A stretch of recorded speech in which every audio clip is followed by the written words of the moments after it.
It was his job to locate a drop zone. In the mountains? Mm-hmm. Needless to say, High Command always had ideas, but they weren't always good. Plus, no one had planned for those crosswinds flaring up. But our supplies were already in the air. He made a spur-of-the-moment decision? Pretty much, yeah. Although he described it with more, direct language.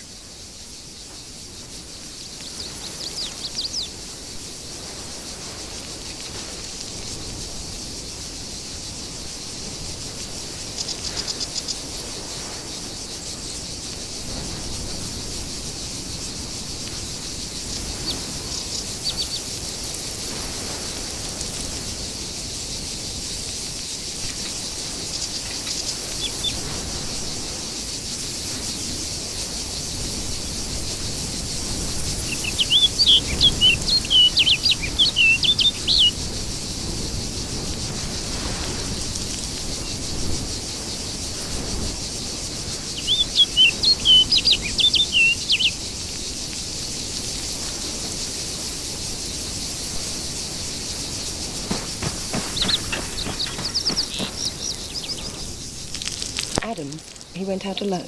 From the way he told it, he may as well have. No, he went along with some new recruits, local bunch. It was his job to show them the ropes.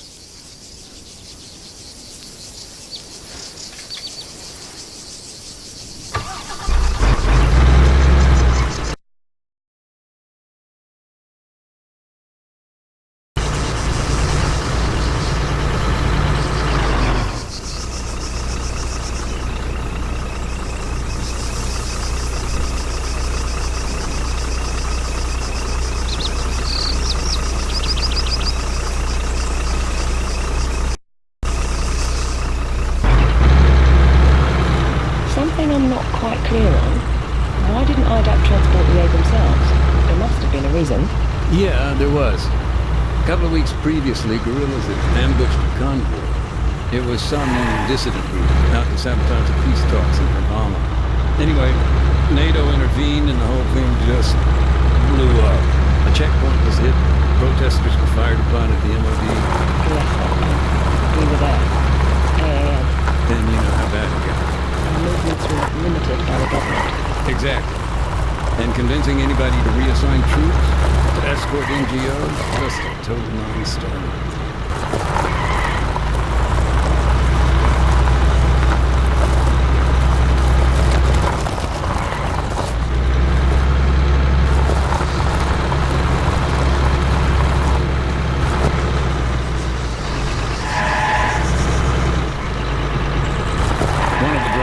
Available to Adams is out on the coast.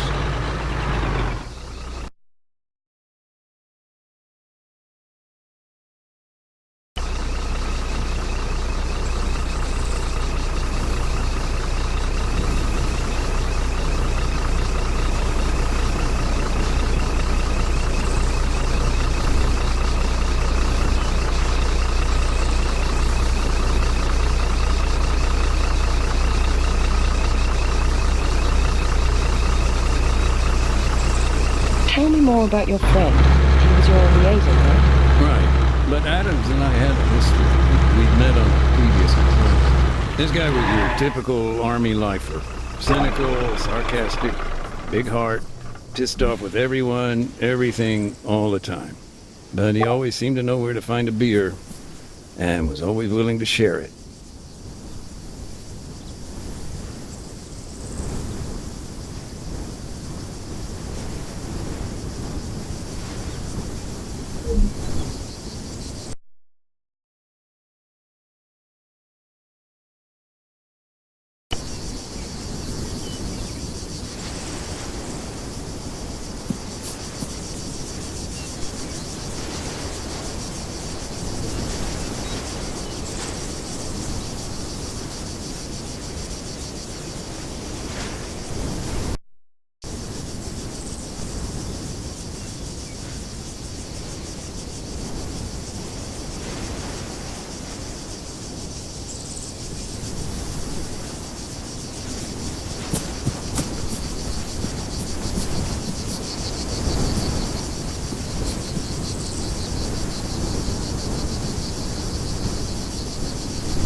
Once he called in the airdrop, that was it.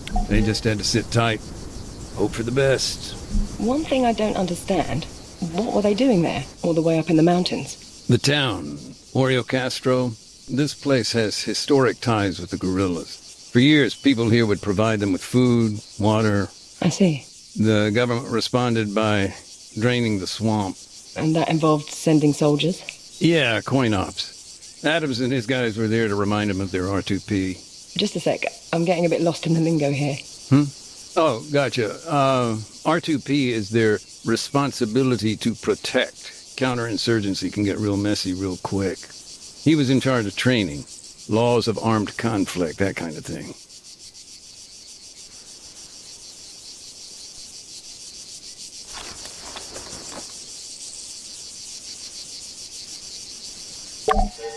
Adams normally tossed out an orange smoke grenade, which marked his position for the pilot.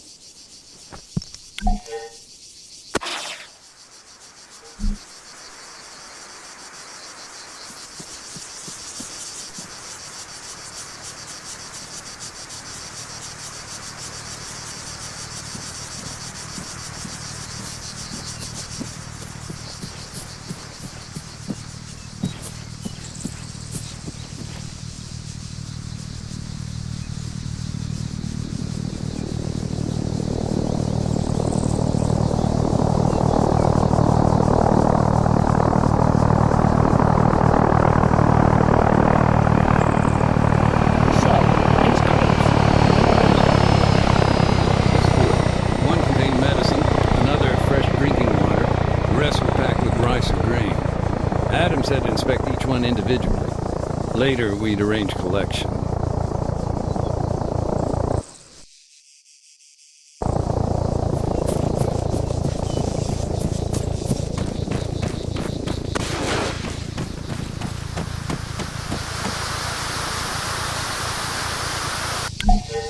It wasn't uncommon for the sacks of grain to split on impact, but that time, we got lucky.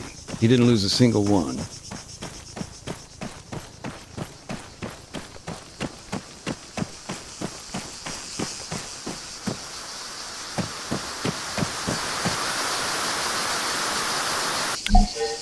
Thankfully, the rice seemed okay.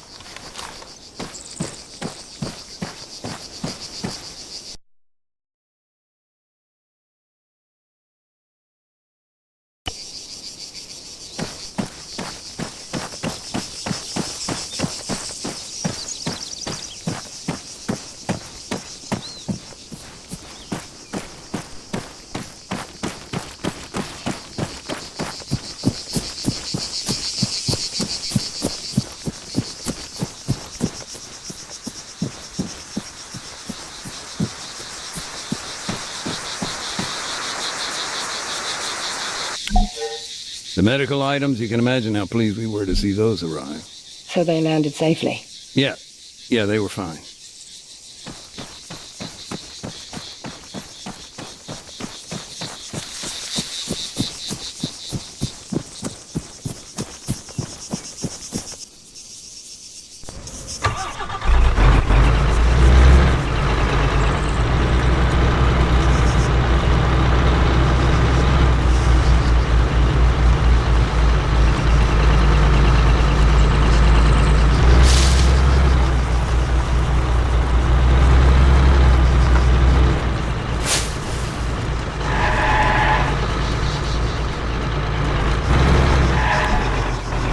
Unfortunately, the crate containing water came down heavy. Most of the bottles inside had split open. As for the crates, they still needed to be checked before anyone else arrived.